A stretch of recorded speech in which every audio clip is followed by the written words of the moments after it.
Welcome to After the Pool, the video series where I share all my thoughts and opinions on the rest of the comic books that I read for this current comic book week. I'm Mike Spider Slayer. Welcome back to Comic Book Corner 2.0. If you love daily comic book content and you think you might like me helping you make decisions on what comic books to buy and you haven't hit that subscribe button, guys, go ahead and hit that subscribe button right now. So before we dive into it, guys, I just got to give a quick shout out to Dynamite Comics. Once again, they are launching another project, this time on Backerkit. This is the Thundercats Omnibus. That's right, guys. If you remember, all of the classic stories from Thundercats, well, you can have it all now in a omnibus. That's right. At long last, 40 years in the making, the Thundercats return with a beautifully remastered tales that have been out of print for decades. Originally published by Marvel Comics, Dynamite has uncovered the original stories and remastered them into amazing omnibus editions. Don't miss out on this limited release.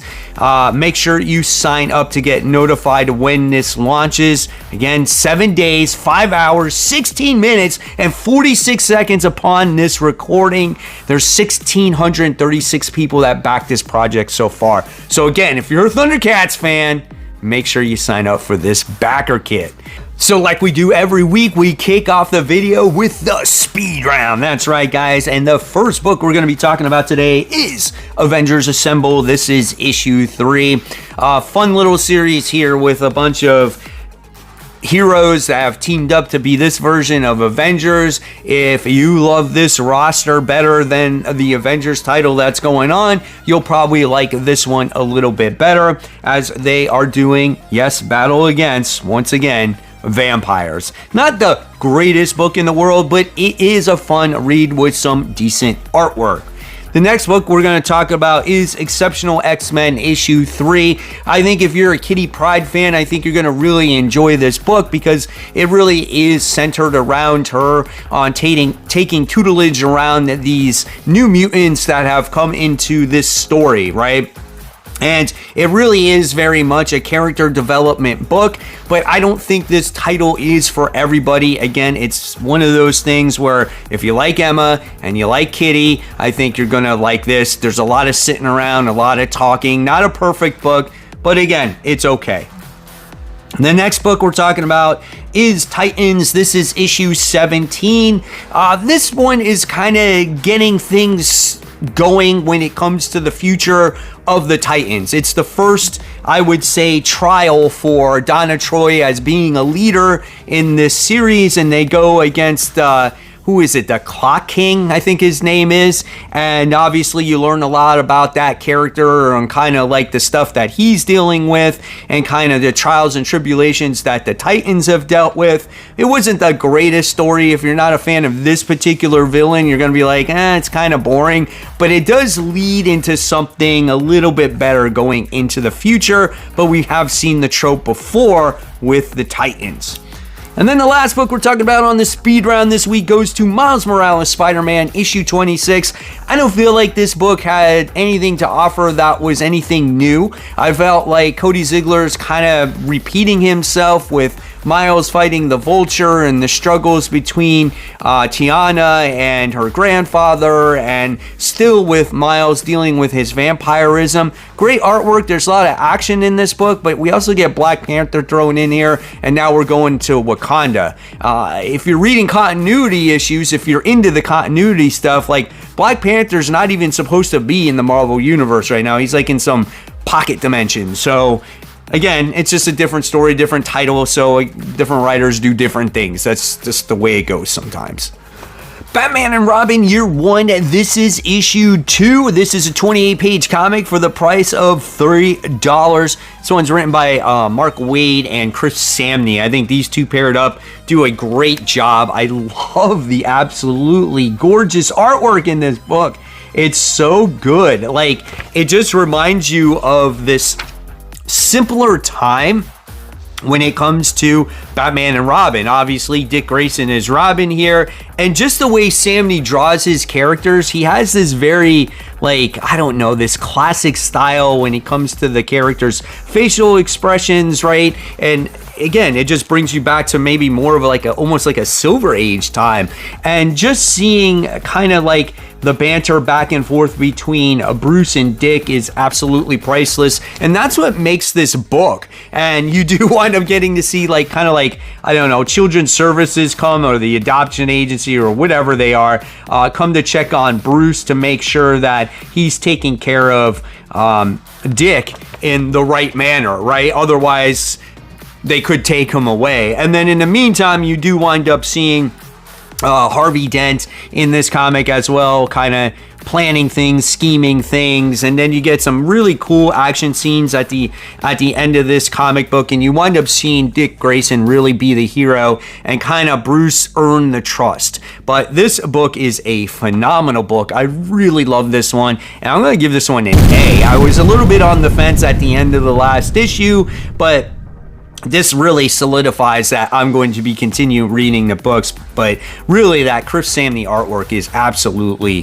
phenomenally done. So I want to know what you guys thought of Batman and Robin Year 1. Wolverine, this is issue 3. The legacy numbering here is 395, 28 pages, $5. This one's written by Saladin Ahmed, and the art is done by Martin Cocullo. Now, this was kind of like a deciding factor on this comic, if I'm going to continue it or not, right? And so we do kind of get the, I want to say almost like the conclusion here with this whole Wendigo nonsense with this 16-year-old that's fighting the urge of being a Wendigo and Wolverine trying to guide him in the right direction. It's like Wolverine is always that mentor towards younger people, and we continue to see that in this comic. However, there is this one scene, this is a spoiler, but I wanted to point it out, that there is this wounded soldier here, and Wolverine takes his, he cuts himself, uses his blood to kind of heal this guy that has this like fatally wounded injury on him, right? Like he'll bleed out if Wolverine doesn't do something. So I never knew that like Wolverine could do a blood transfusion and heal another person. I don't think I've really seen that before, or maybe even paid attention to that. But like if that's the case, like if he could heal anybody he wants with his healing factor by just spewing out some blood and putting it out on wounds, what's to say that he can't be a blood donor and help everybody in the world, right? So I just think him doing that, I don't like that. I think they shouldn't be able to do that. That's just my personal opinion, because I don't know if you're going to see that again or not, right? But the big thing is after we get through this Wendigo stuff, we wind up getting to see the continuation of what's kind of going on with Cyber, and that's the story I want to read. I really don't care about what's going on with this little Wendigo kid, right? I just liked really mainly the last 2 pages of this comic book, and that's what's going to keep me on this book. But if I had to grade this one, I'm going to say that this one is like an average C. I love the artwork here. I think it looks great. I think maybe the direction could be headed in a positive point, but I don't like the blood transfusion stuff, and I definitely don't like a Wendigo thing. I just don't think you should be doing. It's like, I feel like it was such like a little like type of filler arc for such an introduction to a series. Am I wrong here? Just let me know in the comments below. Sentinels, this is issue 2. This is 32 pages for the price of $4. This one's written by Alex Packnagel, and the art is done by Justin Mason. The artwork is pretty good in this comic. Like, freaking Sebastian Shaw's like super buff in here, and he's fighting the Sentinels. There's lots of action. There's great explosions. The opening page is really good, as you do get to see like this dream sequence, and then you get to see like Onslaught in here. And what this comic does a pretty good job of is kind of introducing you to the characters that were people before they became part of the Sentinel program. And one of the main characters in here, her name is Patricia, and you wind up getting to witness kind of like her mother die. And, you know, she comes face to face with a conversation with Vision, and she was so like adamant about, I wish I did not have the emotion of fear, right? And probably part of the reason why she joined this Sentinel program. So it was really cool. I mean, and then in this book, the whole thing was the Sentinels going out on this mission to go get and capture Sebastian Shaw. There was some witty dialogue in this comic. One part was like, they said, "Hey, what's up, you Hamilton wannabe?" So I thought that was cool. But it was kind of see the kind of go through the almost the trauma that these guys go through, and not, these missions are not very easy, right? So this book is awesome. I actually really enjoy it. I thought this second issue was better than the first one. I'm curious to see, once this miniseries is over, if we're going to see more of these characters, or are they just going to die off and that's going to be the end of them, right? So at the end of the day, if I had to grade this one, I'm going to give this one a solid B. This is definitely a book that I did not expect to be as well done as it's going so far. And I pretty much thought it was going to be just like one of those generic like 90s books, and it really wasn't. It's actually a pretty good story. Moon Knight, Fist of Khonshu. This is issue 2, legacy numbering 242, 28 pages, price of $4. Writer here is Jed McKay, and the art is done by Alessandro Capicchio. I'll say this every time this book comes out. It is absolutely gorgeous artwork. You got Hunter's Moon there. You got Moon Knight there.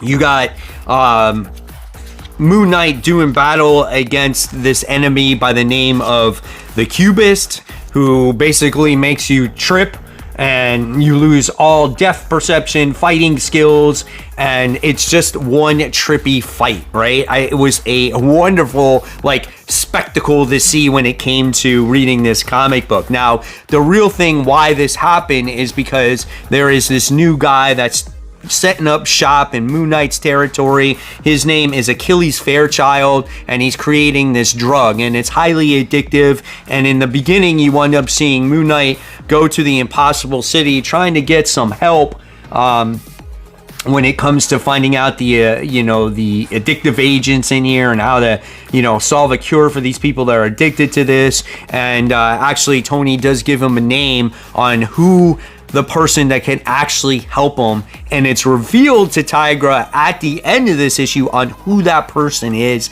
And if you've been following this series, and if you've been following things that have been going on with Tigra, you'll probably figure it out. But I was like, oh damn, that's pretty intense, right?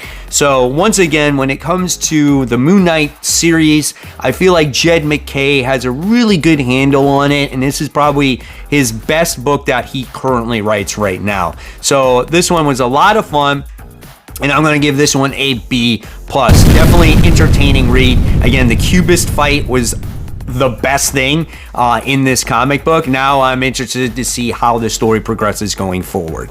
Batman Full Moon. This is issue 2. This book is 32 pages for the price of $6. And you know what? You're paying that extra buck for that glow-in-the-dark cover, baby. And this one is written by Rodney Barnes, and the art is done by Steven Subic. The art it's just something else in this comic. It's out there. It's weird. It gives you very much, a dark and horror vibe.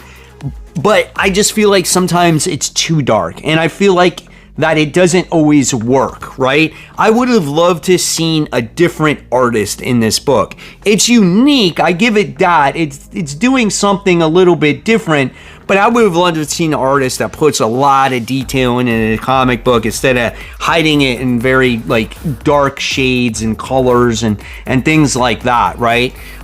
Interesting book too, with Bruce and Zatanna having a relationship, but yet you have Constantine in there too, kind of like saying, hey, maybe we should be together. Kind of funny, but really what this comic is about is something that I was hoping that would happen in this comic. I was like, man, last issue we wind up seeing Batman fight this werewolf, and he gets back in and he's like totally fine fighting, and I'm like, if he doesn't change into a werewolf, I'm like, I was going to be pissed off. But I think we see that actually coming, after reading the first issue, right? So we wind up getting to see the other guy who's like the alpha werewolf, and he goes up into a church. He's talking to this nun, and they're like, I need, to be secluded. I got to be chained up. I got to, I can't go out there again. So that's what they do. Batman is, going out in a mission to try to find this guy at the same time, even though maybe he shouldn't, right? And in the meantime, we get to see like Landstrom finding a cure for him and all these different things. And let's just say Batman, being stubborn, kind of bites him in the ass at the end of this issue, because you get something that you've been truly wanting to see. And this is a spoiler. So if you have not read your book yet, please close your eyes, close your ears for a second. The coolest thing was seeing the two werewolves come out. You got that part right there where he's all chained up and he busts out through the freaking chains. So I thought that was really cool. Freaking does something horrific at the end of this issue. And then the cool thing is you get to see Batman transforming, and then he busts out of the freaking Batmobile as a werewolf. That's pretty dope right there. So, okay, spoiler over. That was pretty awesome. I had a good time with this book towards like the end of it, right? And now we're gonna get to like the nitty gritty of this thing. I want to see some action. Is it a perfect book? No, but it was fun. This is a book where you have to turn off your kind of like your brain and just have a good time with it. So at the end of the day, this one also gets a B. Definitely headed in the right direction with a lot more action at this point. The Moon is Following Us. This is issue 3, written by Daniel Warren Johnson, and the art is done by Daniel Warren Johnson and Riley Rosmo. You're going to pay $4 for this comic for 28 pages, and let me tell you, when it comes to this comic book, it reads so quickly. I just get lost in the fantasy of this comic. And again, if you love fantasy stuff, you're gonna love this comic book. You get to see Sam and Duncan in this issue actually go out on the mission to try to rescue their daughter here, okay? And I think her name is Penny. And you get to see all the toys in action, and you get to see some interesting conversations between the mother and the father in this comic book, kind of his thought process and everything, and the mother's thought processes and everything. And it's kind of funny because it's so interesting to see like how people react in different situations, right? He's so like calm and collective, but doesn't show a lot of emotion, and it seems like he doesn't care, but he does. And the mom is hot, right? She's intense, she's full of rage, and sometimes that gets her in trouble. So it's very interesting, but just seeing everything that happened in this particular issue was so great. And this one is a hard one to talk about because I don't want to spoil it, because what happens is so shocking at the end and kind of like heartbreaking at the same time. You're kind of like, man. And that's what makes the Daniel Warren Johnson story so much fun. So once again, when it comes to The Moon is Following Us, this book is a top pick for me. That's right, guys, and an A+. I do love the artwork between both artists. I like how they do complement each other. One is the real world, one is the fantasy world. I love the twisted turns. I love all the characters. I love the fantasy aspect. This is a great story, so I definitely recommend it. Guer, this is issue 8. This is a 32-page comic for the price of $4, written by Jeff Johns, and the art this time around is done by, what's his name? Paul Pelletier. The artwork is good. It does its job. It's not as detailed as I would say as obviously Gary Frank's, but it does do the job well. The colors are there. It definitely still gives you the vibe, right? You get to see all your different characters, like obviously like Tyreek and Barney and Nate the Nuclear Knight and all these different cast of characters. But in this issue, what we wind up getting to see is we wind up seeing our cast of characters here go to a town that has not been affected by the nuclear bomb, right? Or the atomic bomb, I should say, not affected by the war. And this very much reminded me of a Walking Dead issue. You know, you go to a place and you have your civilization and they live there, and it was Tyreek's responsibility, or he felt like it was his responsibility, to bring these kids that they found back to this town. And they wound up staying the night at this town, and you kind of got to see kind of like the ins and the outs of how this town worked. And it was a very interesting issue. It was a good flashback issue as well, kind of things like experiencing when Tyreek had his family as well. So that was very much a heartfelt moment too. And then we wound up getting to see something that Tyreek really did not like. However, it does show growth in the character on what he did based off of the situation that happened, right? And then when you get to the end of this comic, they come to an adversary, and you're kind of like, uh-oh, now shit's gonna hit the fan, and it looks like this town is going to be in danger because of Tyreek. So really great stuff. Once again, I will say it, top pick for me. Guer is a great book, great character development with, you know, most of the time top tier art. The art wasn't bad in this one, but the story overtakes that all. This is just a story that's all about a character that was once very cold based off of what happened to him, who has developed a family, who has shown that he can be a family man once again in the state that he's in. Absolutely great comic book. And there you have it, webheads. There are all the comic books I read for this comic book week. Do you agree on the grades? Do you disagree? Let me know in the comments below. And of course, I will leave you more content in the comment section below. Also, check out the community tab as well, as I was thinking about changing my logo going into 2025. Will I do it? Won't I do it? Again, check out the community tab. You get to vote. And as always, guys, support the local comic shops. Keep buying, keep collecting, but always read your comics so we can have great comic conversation. Guys, thank you so much. I'll see you real soon. Bye.